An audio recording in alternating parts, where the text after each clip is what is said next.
This is Rob Tubbett for Boxing Social in association with Betfred. Delighted to be joined by Frank Warren. We're here in Las Vegas, Nevada, ahead of Tyson Fury's bout with Otto Wallin. How are you, Frank? I'm okay. Yeah, a little bit hot and bothered, but other than that, okay. It's very, very warm. I think it was 100 and odd degrees yesterday. How long have you been coming to Vegas? God, the first time I came here was in the early 70s. How do you like it now? You grown tired of it? It's totally different to what it was when I first came here. When I come up here many, many moons ago, there was no direct flights. You have to fly into LA or via New York or whatever. And it was a total gambling city there and entertainment. And that's entertainment and there's gambling here now, but now you've got like family stuff and it's probably about 4 times the size it was. And they were better days. There was more characters around. It was, it was like something that was a little bit special back then. Do you remember the first trip that you had to Vegas and what it was for? God, I can't remember which fight it was. It was actually one of Bob Arum's fights. It was probably one of Ray Leonard's fights. No, it wasn't before that. They come out before then. My brain's gone. I can't think it was. I can't think what the first fight is. What I come out here for. But I've been out for lots of them. Come out in those days. Does it lose its charm after a while? I'm quite new in my whole Vegas experience. I've been a few times, but obviously not been coming as often as you have. Well, what do you think of it? I like it, but I'm, yeah. No, it's okay, but it's changed. It's changed a lot. I mean, everybody I think looks back to when years ago. Most people do. I had great fun then and whatever. I come in now and it's obviously it was business back then. But as I say, there were some really good characters around. Some real funny guys. Great shows. We used to go out here. We go and watch. You go and see. Frank Sinatra, Dean Martin, all those guys, which they're all dead now, amongst all the other top acts. But there's nothing. I don't think there's anything like that now. Is there any one particular Vegas experience, fight or otherwise, that sticks out? Keep it clean. Which sticks out? I know, but there've been so many great fights at Caesar's Palace. Some really great fights there over the years. I mean, and lots of Ray Leonard fights. I love coming out to see Ray Leonard fight. Marvin Hagler, see him fight here. Larry Holmes, all the great fighters. Seen them all. I've seen them all, and all of them were great experiences. Some fabulous fights out here over the years. I see you and Bob, obviously Bob Arum. You've been around the block a couple of times. I think it's fair to say he's probably been around a couple more times than you. What's it like when you and Bob meet each other in places like this? Did it bring back all of those memories from yesteryear? Yeah, we if we have a bite to eat, it's good fun. You talk about old times and new times. We don't live in the past. We talk about all sorts of things. But for example, when he was in London a couple of weeks ago, we went out for a spot of lunch, and I think we went out for a sort of 6-7 hour lunch. And it was good fun, and we're in an exciting business, aren't we? And we're very close to what goes on, and it's in some ways a lot of people find it enigmatic, but it's for us it's just a way of life, and it's a very exciting business to be in at times, and we're all him like me, and he's much older than me, and he's he's one of the greatest promotions of his generation. If not the greatest of his generation. He's always looking for the next fight, the next big fight to get involved. His enthusiasm is unbelievable, same as mine, and it's just good fun when we all get together. What motivates you, Frank? Now you've been doing this for a long time. What keeps you in this sport? As you say, it's a wonderful sport. It's a very unique sport in a lot of ways, but it also throws up unique problems and unique circumstances and issues throughout periods of time, such as yourself and Bob have been involved in the sport. What keeps you motivated? Why are you still doing this, basically, is the question. Well, I do it because I enjoy it. I enjoy working with fighters. I mean, a lot of stuff goes on outside the ring, which is business, and that happens in any walk of business. I mean, you look at the football industry and so forth, they have all their various problems with, people behind the scenes causing trouble. But boxing's has always been you've got to be really on the ball. You've got to use your wits a lot of time. But at the end of the day, you've got to know what you're doing. You've got to understand boxing and know boxers, and know the capabilities of you boxers. For me, I do enjoy. I am enjoying what we've done. I mean, a couple of years ago, people were saying, we haven't got a big TV deal. We're running Box Nation. They said we haven't got a big deal with a broadcaster, and we worked hard to get one with BT. It was 2.5 years of negotiation. Got that there, and it's been a game changer for us. We've put some great fights together. We've brought some great fighters through. You know, bringing Tyson, being involved in bringing Tyson back and helping him, advising him, and promoting him. That's been tremendous fun, and being around him. He's a really good character to be around, and you know, and I really do enjoy working with him. It's fun, and that is what you need in life. I mean, I hate all the, you know, the miserableness. Sometimes you see a bit and all the aggravation, but if you're having fun, it's great, and Tyson's fun to be around. You know, he's the best heavyweight in the world. There's no doubt about that, by far, in my humble opinion.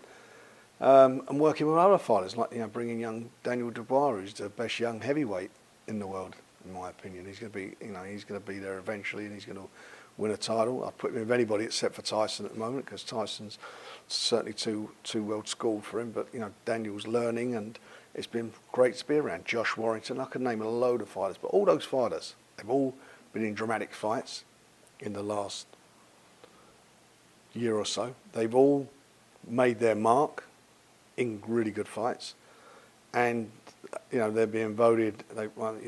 If Josh Warrington's not voted Fighter of the Year for the 3 fights he's had this last 12 months or so, if he doesn't get that, something's drastically wrong. Tyson, you know, he's the outstanding heavyweight in one of the best heavyweight fights I've seen for a long time.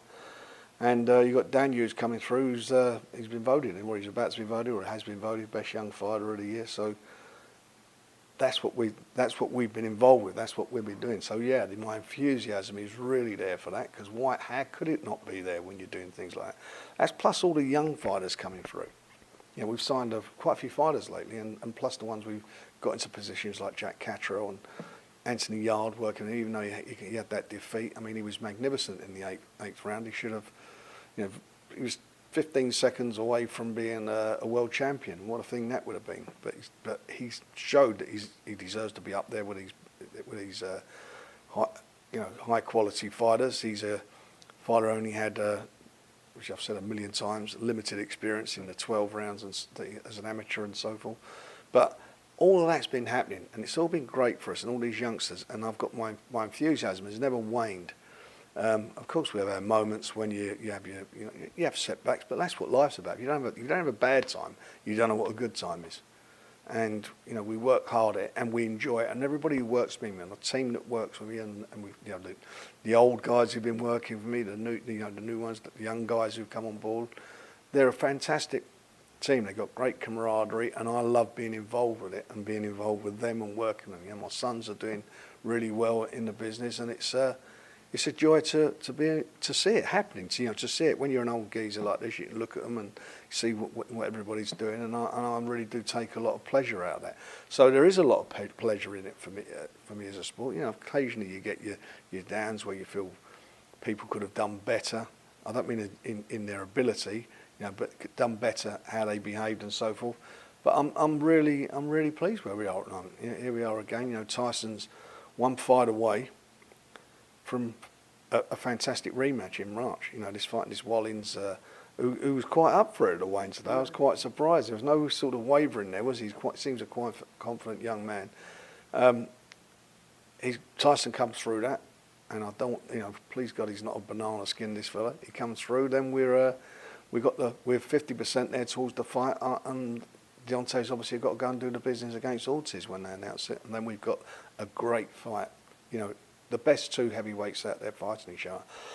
Excuse me, and it will be a treat for the fans. So I just hope that nothing goes wrong. That's the modern day stuff. That's the stuff that a lot of our viewers will know that's going on now and happening now. I mentioned to you off camera, myself and Glenn McCrory came down to the office about a year ago.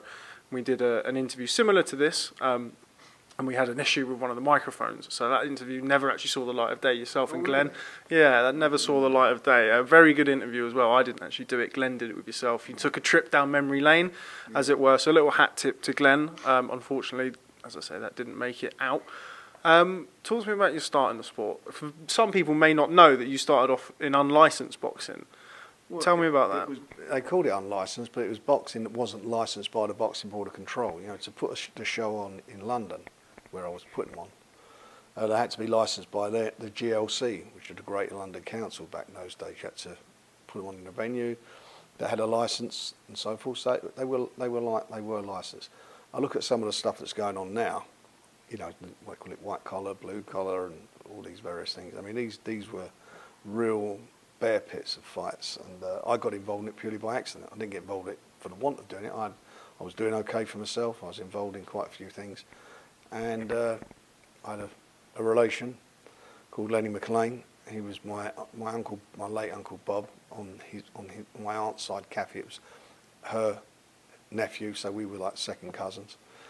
And we went to see him fight a guy called Roy Shaw at a place called Sinatra, spelt with a C, in I think it's Croydon or somewhere like that, over South London somewhere.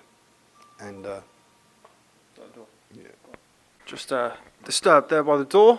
You were saying Sinatra with a C. Sinatra with a C. So we were there, and I went with my uncle and some other families. We went to see Lenny Boy fight. You know, had the fight. And Roy Shaw had this reputation. I think he'd just come out of prison. He used to be managed by Mickey Duff when he was fighting as a pro, and he'd come out of prison. He'd had a few of these fights, and anyway, fought Lenny. Lenny clipped him with a shot, and he wobbled him, and then he never threw another punch, and he just went back onto the corner ropes, pointed at his chin, said, "Go on in, hit me," and all this stuff. And he must have hit him about 50 times, and eventually he just slid down the ropes, and we're looking at each other. My uncle's really annoyed with him, and you know, I want to be. Him and I didn't get on too well together. He were, you know, to be honest. But anyway, afterwards went to the dressing room, and he was in the dressing room. He hadn't trained or done anything, and Bob had a go at him. He said to him, "You know, what's the matter with you? What are you letting somebody do that to you for? You know, were you stupid or something?" Anyway, they words, not, you know, the Granny just said to him, "You know, why would you let someone do that to you?" About 6 months later, there was a rematch made. So he came out to see Bob, and Bob and I were working together. We had a couple of machine businesses, and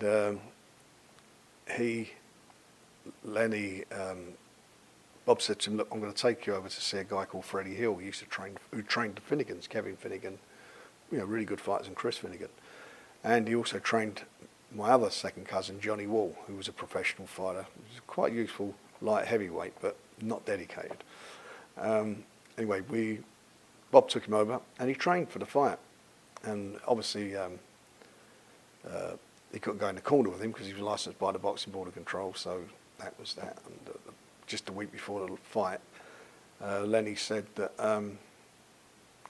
he'd been threatened if he won the fight, it would be a problem. So on the night, I became a cornerman with my Uncle Bob. We were in his corner.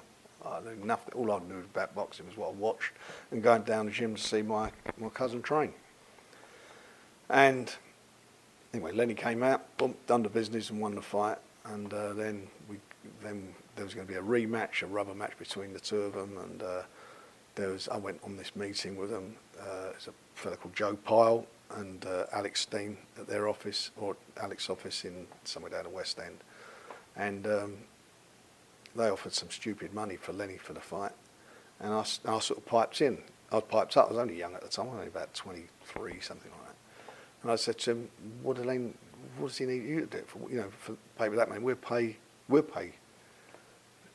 Shorey the money. You know, the same money. We'll put it on. He's the winner. He just beat you." Anyway, nothing happened. We got up, walked out, and next minute we were promoting a fight at the Rainbow Theatre in Finsbury Park. Old cinema. I think it held about 2,500 people, something like that.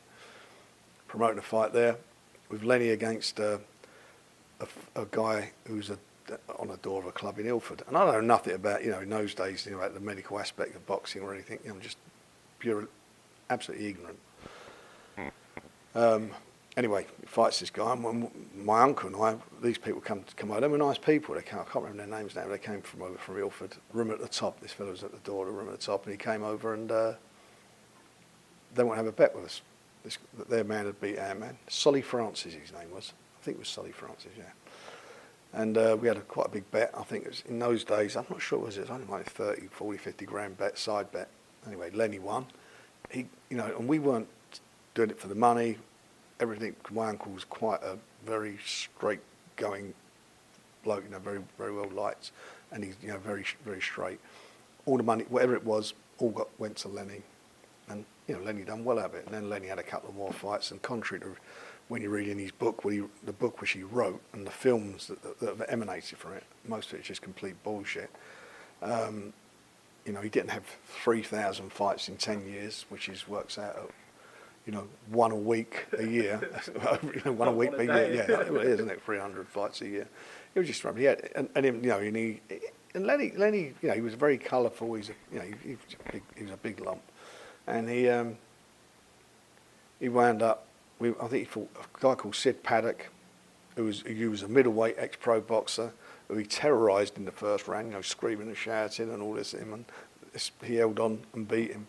Cliff Fields, an ex-boxer, stopped him twice. And so, all these, and there was no bare knuckle fights. That's all absolute garbage. I'm sure Guy Ritchie really lapped it up, but it was, and I can imagine him lapping up all that rubbish. And it was, so that we did that, did those fights, and then I got another couple of young fighters who started getting the medical aspects of it sorted out. I remember the chief coroner of London, I think his name was Gavin Thurston. His son became the medical officer. He was a doctor, and we formed an association called the National Boxing Council, which is to rival the Boxing Board of Control. Anyway, lots of things went on, and cut long story short, Board of Control asked me to take a licence out, and that's how I got into boxing. And contrary to what I didn't just promote. I used to work my fighters' corners. I used to work in the corners, in the gym all the time. I've sort of done it. Spent a lot of time. I think for a couple of years I worked with Ernie Fossey in the corners with the guys, and it was an education for me. And I've always been a massive boxing fan anyway, and that was it. That's how I got involved in it. Just that. Yeah, just that. It's interesting you would say that about working in the corners and being around the fighters, because one of the things that's always talked about with yourself is kind of your eye, not only just for talent, but for guiding fighters. You've guided the careers of a lot of British, who's who really of British boxing, taking them right from the ground right through to the top. Do you believe that kind of those couple of years of working the corners and being around the gyms, that's kind of allowed you to do that, giving you that other side of things? Yeah, I mean, you obviously, you get, like anything you're involved with, you've got to learn, and you're around experienced people. I mean, Ernie Fossey was he's passed away now, and he became a really good close friend. He was like a sort of second granddad to my kids. And he was a real Cockney, come out of Caledonia, Hornsey, and lived in Caledonia Road for a while, and they were very close to us. And there was no messing about with Ernie. But he was one of those guys who never got a break. As a fighter, he never really got breaks. And as he tried, he promoted a few shows himself at Hornsey Baths when all the shows used to be on in the small halls back then, and tried a few things. And he was a good matchmaker, made good fights, and he had a couple of fighters, but he just didn't have. I don't mean it being disrespectful, the right connections. He just didn't have it was Mickey Duff, and that was it then. It was Mickey Duff and Mike Barrett partners. And if you weren't with them, you didn't get a look in, so you never had it. We broke the mold. He come with me, and all that knowledge that he had, that helped me. I had people around me who knew the business, but I was good at what I could do as well. So we made a good team at the end of the day. So we worked very hard together, and obviously you pick things up. And I'm not got a bad eye. I always say I know what I can look at anyone and say, well, I know what he does well, but this is what he doesn't do well. This is what he needs to prove on, and that's how for me, is looking for the weaknesses in what people, my fighters as well as other people's fighters. And I always say it, timing is an important thing. Big punches or somebody throwing the right shot, it's all about timing. And picking the right fighters for your fighter is about timing. Is that guy just ready to go if you're bringing a young fighter through? And then they'll come to a stage where they're fighting guys when they've got to have had a certain amount of experience, where they're going to be in 50-50 fights. And then on that basis, the best man will win. But, I do enjoy being involved with young guys, bringing them through, and I do it, and I'll get a lot of pleasure out of it. And certainly, if they're doing well financially and they're getting, from themselves and their families, getting financial security, that's what it's about. Because most people in boxing come from underprivileged backgrounds. Come from, inner city areas.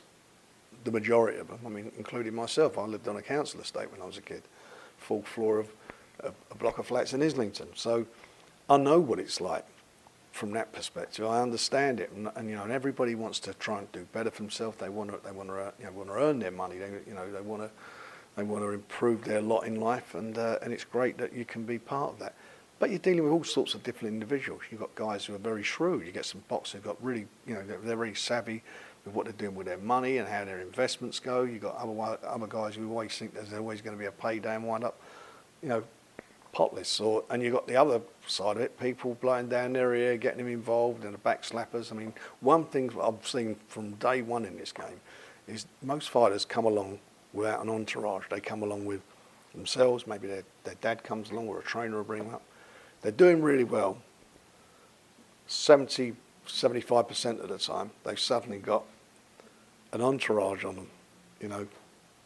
And maybe that's how things are in life. They find these new friends and people who tell them, and also tell them what they should be doing and what they shouldn't be doing.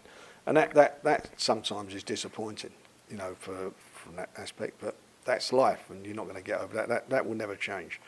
But as I say, you know, being involved with them, bringing them through, I very much enjoy that, and I think the majority of the time I've got it right for my fighters in the matches. Occasionally you get it wrong, you know, maybe your guy weren't up to it, or you underestimated the fighter he's fighting. But the majority of the time, you do get it right. I do like to think I get it right. Now we're going to try and speed our way through this. I'd love to break down each year by year by year, but I want to talk about some fighters. Now this time last year, I was privileged enough to come to the charity. The name of the charity escapes me. It's the one for the music for children. Nordoff Robbins, that's it. Really good charity. If you're watching this, please check out. We do Nordoff Robbins and Deborah. They are just the two really great. Deborah's the skin one, right? That's for the kids who suffer from EB, which is a awful condition. But the Nordoff Robbins, well, please check out both of those charities, guys, if you're watching. But where I was going with that is I was fortunate enough to see yourself and a certain Mr. Prince NASEEM HAMED. Tell me about your time with Naz. Well, Naz, it's a funny thing. I said to Tyson about 6 months ago, I said, it's the best fun I've had in boxing, working with him since I had in the early days of Naz. The early days of Naz, there was no one around him. I mean, no one.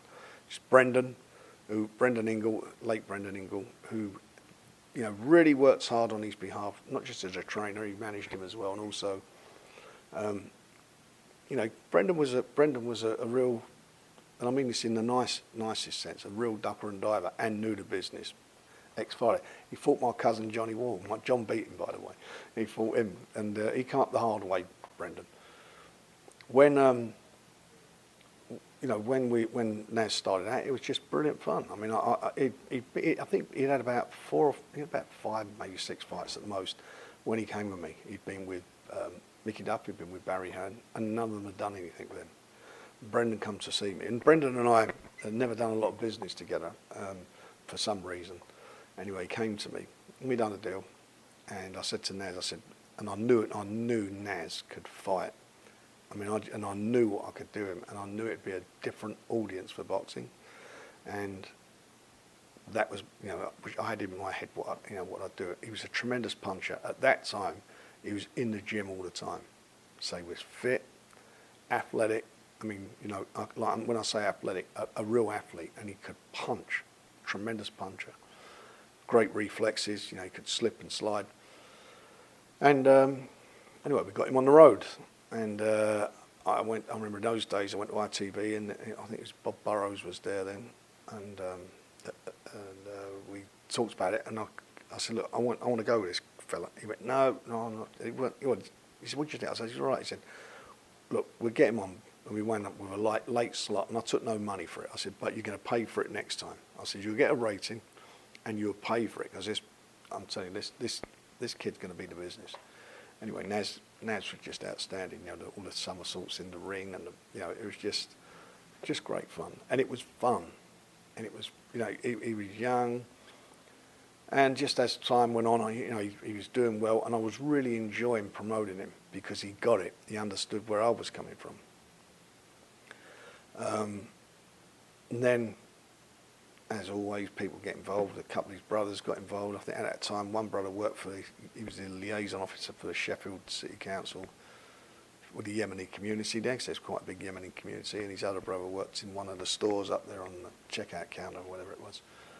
And next minute they're involved. And again, I haven't got that problem. He was his brothers involved. That's his decision.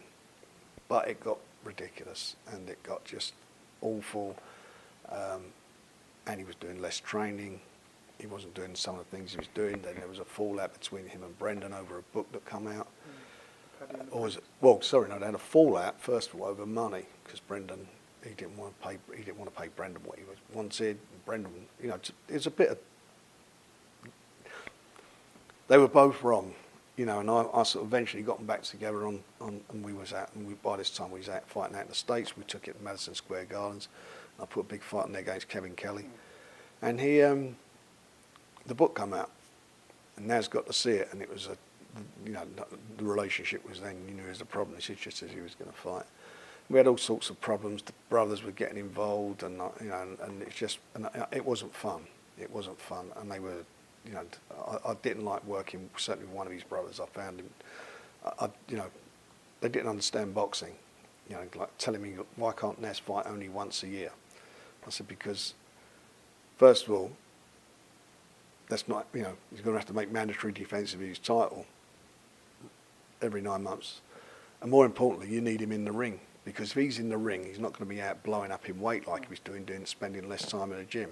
And he was blowing up, and he was doing less training. He wasn't doing the things he should do. He split up from Brendan. We had one fight left we had one fight to go in Atlantic. We had a fight in Atlantic City when he fought the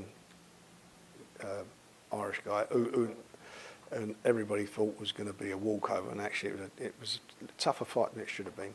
But behind the scenes, it was just awful. And I just walked away. After that fight, I came home and I never even phoned him or anything, and that was the end of the relationship. And he went on to have other fights, but never looked the same. He was always overweight. I remember at the time we were going to make the Barrera fight. Barrera didn't want to go anywhere near at that time. I remember Barrera won the title with me. I promoted Barrera. I brought him over. He couldn't get arrested. I brought him back and got him going. And he, it was just an awful time. And I think, to his credit, he has gone on record on many occasions, said that he should never have split up for me. He should, he regretted that, and I regretted it. But that was one that, and I see him now, and there's a fondness for him, and and I like to see him, and I'm pleased. Like financially, he's done well. He done financially well with me, and he went on to do a bit more.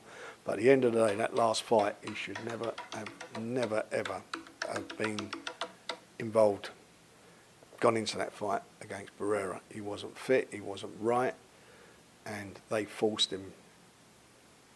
He was forced into that fight. I don't know who forced him into it, but he was forced into it. Should have pulled out, just asked for a postponement. I wouldn't have let him fight, and you can ask him any time. I've told him, tell him, if you're not right to fight, then don't.